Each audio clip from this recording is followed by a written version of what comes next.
Hi అండి, welcome back to my channel Soumyasri Indian recipes. ఈరోజు మన ఛానల్లో కొబ్బరి ముద్దలు ఎలా చేయాలో చూద్దాం. ముందుగా ఒక కొబ్బరికాయని తీసుకొని దాన్ని పగలగొట్టుకొని చిన్న చిన్న ముక్కలు కట్ చేసుకొని ఉంచుకోండి. ఫ్రెష్ కొబ్బరికాయ అయినా పర్లేదు, ఒక 2 days ముందు కొట్టిందైనా పర్లేదు, ఫ్రిడ్జ్లో పెట్టి. కానీ రూమ్ టెంపరేచర్కి వచ్చిందా బయట పెట్టి ముక్కలు కట్ చేసుకోండి. ఫ్రిడ్జ్లోది అయితే ముక్కలు కట్ చేసుకున్న దాన్ని మిక్సీలో కోర్సుగా గ్రైండ్ చేసుకోవాలి. అలా కోర్సుగా గ్రైండ్ చేసుకున్న దాన్ని 2 కప్పులు కొబ్బరి అయితే 1 కప్పు బెల్లం వేసుకోవాలి. మీరు 4 కప్పులు తీసుకున్నా ఎంత తీసుకున్నా సగం బెల్లం వేసుకోవాలి. ఎన్ని కప్పులు అయితే వస్తాయో అన్ని కప్పుల్లో హాఫ్ బెల్లం వేసుకోండి.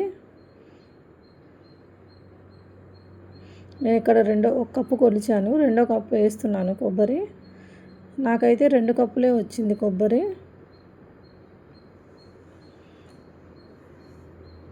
ఆ 2 కప్పుల్లోకి 1 కప్పు బెల్లం యాడ్ చేసుకుంటున్నాను నేను.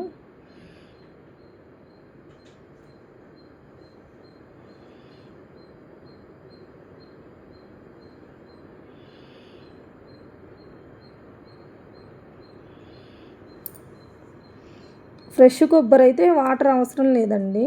కొంచెం ఒక 2 days అయ్యి ఫ్రిడ్జ్లో పెట్టి తీసిన కొబ్బరి అయితే 1 టీ గ్లాస్ వాటర్ పోసుకోండి. దాంట్లోనే బెల్లం కొబ్బరి కలిపేసేసి దాంట్లోనే 1 టీ గ్లాస్ వాటర్ పోసి స్టవ్ మీద పెట్టేసుకోండి. సిమ్ములో ఉంచాలండి మంట. కలబెడుతూ ఉండాలి, ఆ బెల్లం కరిగిందాక కలబెడుతూనే ఉండాలి.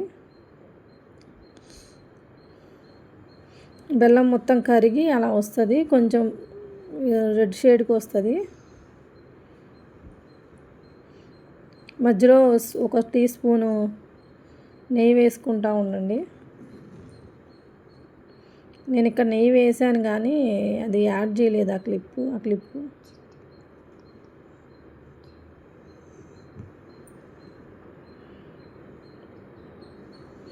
అలా బాగా కలబెడుతూ ఉంటే ఇలా బాగా దగ్గరకు వస్తుందండి, పాకం వస్తుంది. ఇలా బాగా ఎర్రగా పాకం వచ్చిన తర్వాత మీకు చేత్తో ఒకసారి చూసుకోండి ముద్ద అవుతుందా లేదా అని.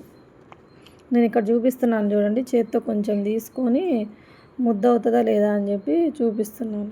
ఇంకైతే ముద్ద అయింది. ఇంకా స్టవ్ ఆఫ్ చేసేసి కొంచెం గోరువెచ్చగా ఉన్నప్పుడే ఇలా ముద్దలు చేసుకోవాలండి.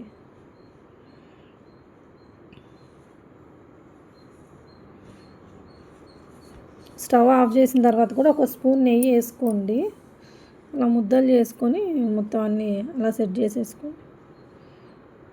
1 గంట బయట ఉంచిన తర్వాత అప్పుడు బాక్స్లో పెట్టుకోండి. బాగుంటాయి, ఒకసారి ట్రై చేయండి ఫ్రెండ్స్. నా ఛానల్ని ఫస్ట్ టైం చూస్తుంటే లైక్ చేయండి, సబ్స్క్రైబ్ చేయండి, షేర్ చేయండి.